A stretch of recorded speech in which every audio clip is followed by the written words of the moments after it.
नमस्कार साथियों। देखिए, मुख्यमंत्री कार्यालय से एक ऑफिशियल पत्र जारी की गई है। बिहार में जितने भी संविदा आउटसोर्सिंग कर्मचारी है, सबसे पहले इस लेटर को हम पढ़ लेते हैं। उसके बाद दो और लेटर पब्लिश की गई है, उसके बारे में समझ लेंगे। और आप जो भी डिपार्टमेंट में काम कर रहे हैं, आपकी जो भी समस्या है, वो समस्या जो भी आप लोग फेस कर रहे हो, वो सभी समस्याओं का हल जो है इसमें दी गई है। देखिए, दिनांक 17 अगस्त 2025 कहीं पे ये लेटर जो है फॉरवर्ड की गई थी और आज जो है ये फाइनली आ भी गई है। 16/12/2025 का ये ऑफिशियल लेटर है। और देखिए, जानकारी दी गई है।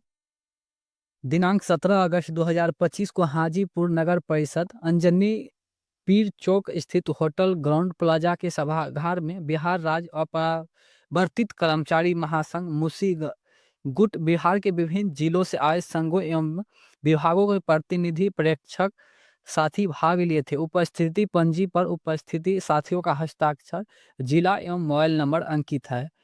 जितने भी इसमें उपस्थित है सभी का मोबाइल नंबर और साथ ही साथ सिग्नेचर लगा हुआ है। आगे आप देख लेंगे।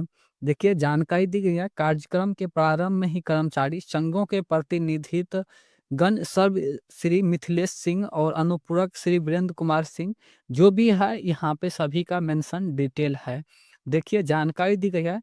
विभिन्न संघों से उपस्थित और प्रतिनिधि प्रेक्षक कर्मचारियों ने सरकार द्वारा कर्मचारी विरोधी नीतियों पर आक्रोश व्यक्त किया है और वही आज सचिवालय से लेकर प्रखंड अंचल स्तरीय कार्यालय तथा निदेशालयों में पूर्व से सृजित पदों में हुए सेवानिवृत्त से रिक्तियों को कॉन्ट्रैक्ट यानी संविदा ठेके पर कंपनियों के आधार पर यानी कंपनियों के द्वारा कार्य निष्पादन कराने की प्रणाली जैसी पद्धति पर काफी विरोध जताया है। जितने भी अभी खासतौर पे कॉन्ट्रैक्ट पे बहाली आ रहे हैं, इसके लेकर जो है विरोध जताई है।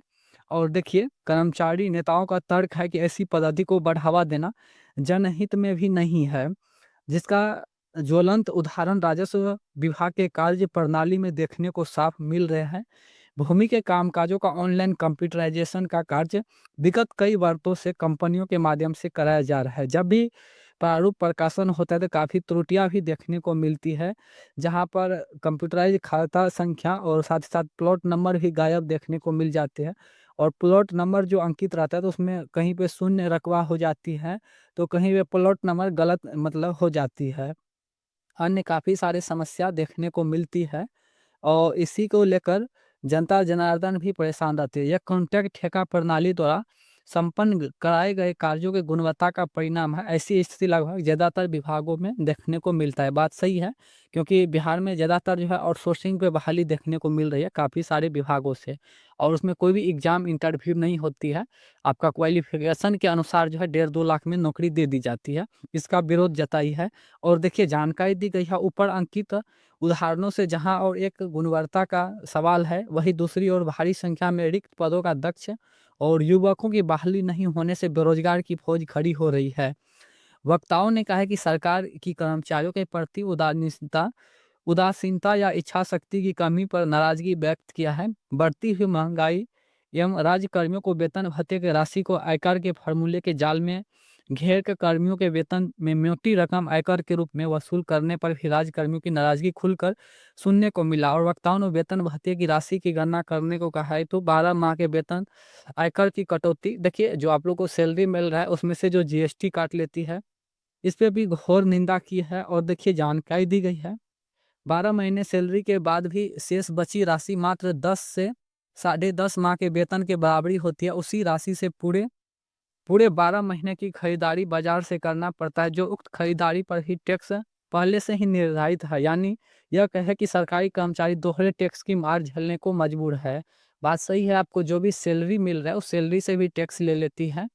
और देखिए, बेतिया जिला से बेतिया राज्य कर्मचारी संघ के प्रमोद व्यास अपना पीड़ा व्यक्त करते हैं कि राज्य सरकार ने बेतिया राज्य की संपत्ति सहित हमें सरकारी व्यवस्था में ले लिया, परंतु आज तक हमें अन्य सरकारी कर्मियों की तरह वेतन भत्ते का निर्धारण, राज्य कर्म घोषित करना तथा अन्य सुविधा नहीं मिल पाना।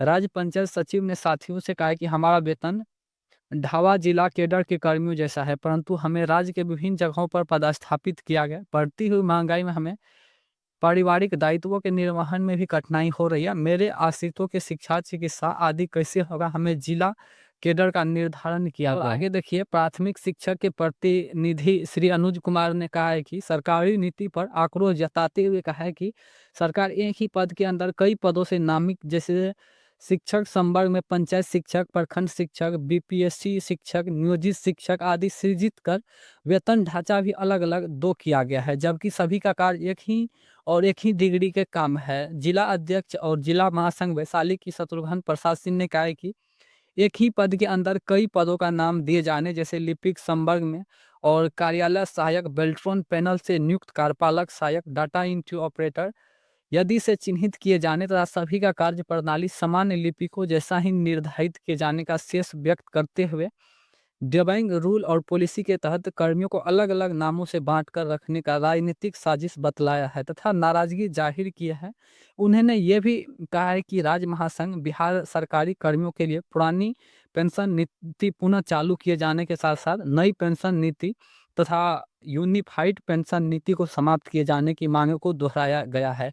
बात सही है, जैसे बेल्ट्रॉन से डाटा एंट्री ऑपरेटर है और काफ़ी सारे जो लिपिक है, जो क्लर्क है, सबका काम लगभग लगभग एक ही है, लेकिन सभी का नाम अलग-अलग करके जो है सैलरी में असमानता देखने को मिलती है और काफ़ी बड़ी शोषण भी करती है ये सरकार।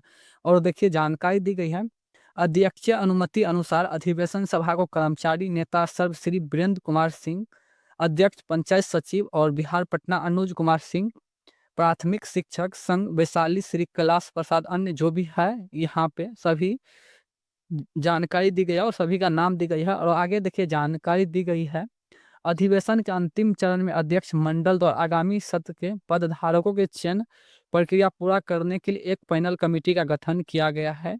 पैनल कमेटी ने सभी जिलों एवं विभागों के प्रतिनिधियों के नाम की सूची का अवलोकन करते हुए महासंघ के नए सत्र के पदधारकों की सूची को सदन के पटल पर लाए, जिसे अध्यक्ष की अनुमति अनुसार श्री अनुज कुमार सिंह जिला मंत्री और प्राथमिक शिक्षक संघ अधिवेशन सभा में पढ़कर सुनाए, जिनमें सदन की सहमति से आंशिक संशोधन के साथ करतल ध्वनि से पारित किया गया। सूची संलग्न और परिशिष्ट को यह भी प्रस्ताव पारित किया गया कि संघ संगठन हित में महासंघ के रिक्त पदों पर राज्य अध्यक्ष एवं महामंत्री अपने विवेक से पदधारकों का चयन कर एवं कार्यान्वयन कर सकते हैं, जिसे राज्य महासंघ की बैठक में सूचित करेंगे। अंत में नवनिर्वाचित कार्यकारी के पदाधिकारियों को संबोधन के साथ अध्यक्ष मंडल की ओर से स्वधन्यवाद कार्यक्रम के समाप्ति की घोषणा की गई। और जितने भी संघ है, संघ के मांग जो है यहाँ पे देखिए कौन कौन सी मांग रखी है आप लोग के हित में। देखिए, राज्य अंतर्गत सभी समाहरणालय में पूर्व की तरह समाहर्ता के निजी सहायक कार्यालय अधीक्षक एवं सहायक कार्यालय अधीक्षक के पदों पर अनुसचिवीय कर्मचारी संवर्ग से वरीयता के आधार पर प्रोन्नति एवं पदस्थापन किया जाना तथा तीनों पदों को राज्य प्रतिष्ठित किया जाए। और दूसरा मांग है, समाहरणालय अंतर्गत पदस्थापित अनुचीवीय कर्मचारी जिसे लिपिक यानी पद नाम है, उससे सहायक प्रवासी पदाधिकारी एवं सहायक शाखा पदाधिकारी से नामित किया जाए। और थर्ड वाली मांग है, देखिए इन लोग का, कि योग्यताधारी लिपिक को समिति प्रतियोगिता परीक्षा के माध्यम से पूर्व की भांति प्रोन्नत पद पर जाने का नियमावली पुनः लागू किया जाए। और चौथा मांग है, राज्य सरकार के सभी कर्मियों को परिवर्तन भत्ता और साइकिल भत्ता, शिक्षक प्रतिपूर्ति भत्ता इत्यादि मिलता है, उसे केंद्र सरकार के तहत पुनः लागू किया जाए।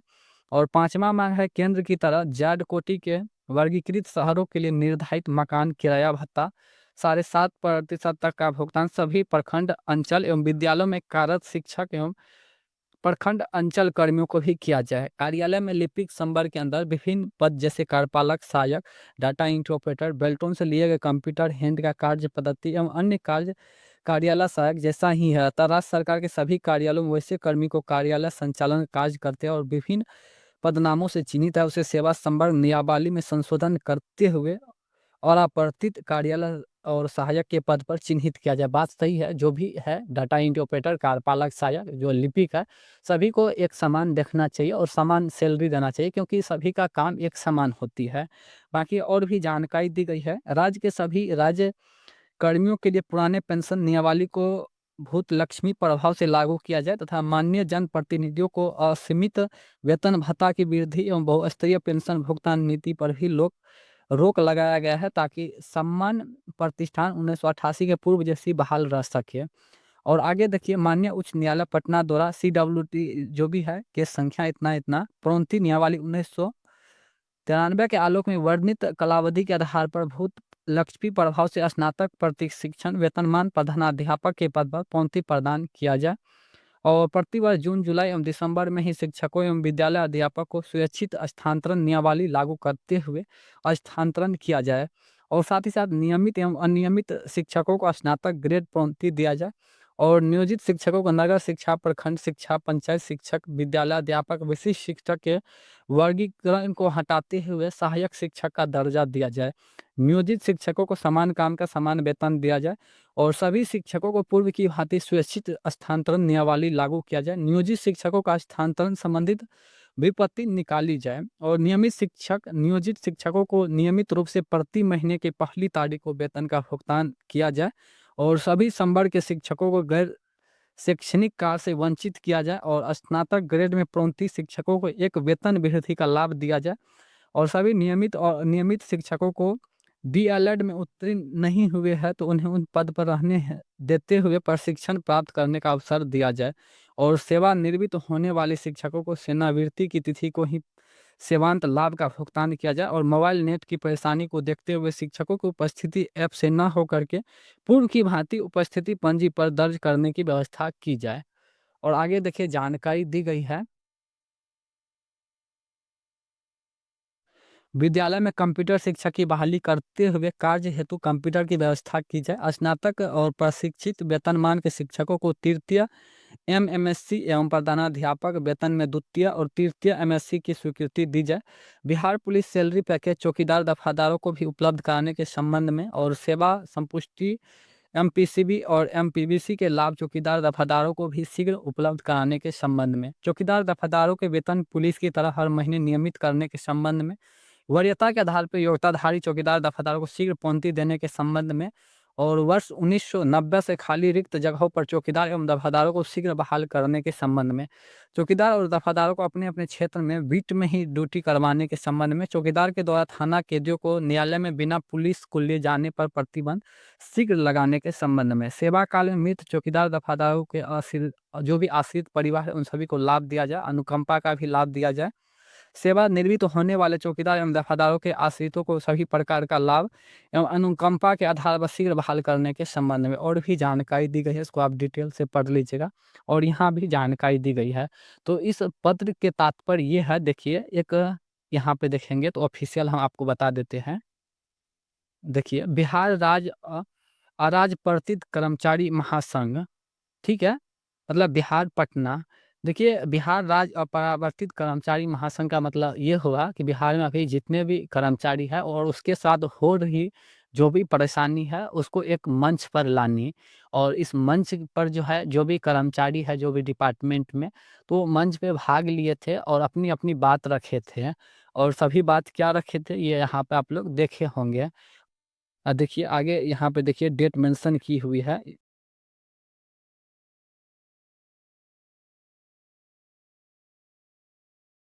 संगठन मंत्री बिहार राज्य अपरावर्तित महासंघ और बिहार पटना। देखिए, अभी आगामी जो है मुख्यमंत्री नीतीश कुमार इस पत्र के माध्यम से कर रही है कि बिहार में जितने भी डिपार्टमेंट है और जो भी आम पब्लिक है, आप लोग की जो भी कठिनाई है, आप जैसे राजस्व भूमि सुधार विभाग से कोई भी परेशानी है तो आप सबसे पहले अपने प्रखंड और अंचल में जाएंगे और वहाँ पे जो भी शिकायत है उस शिकायत को दर्ज करेंगे।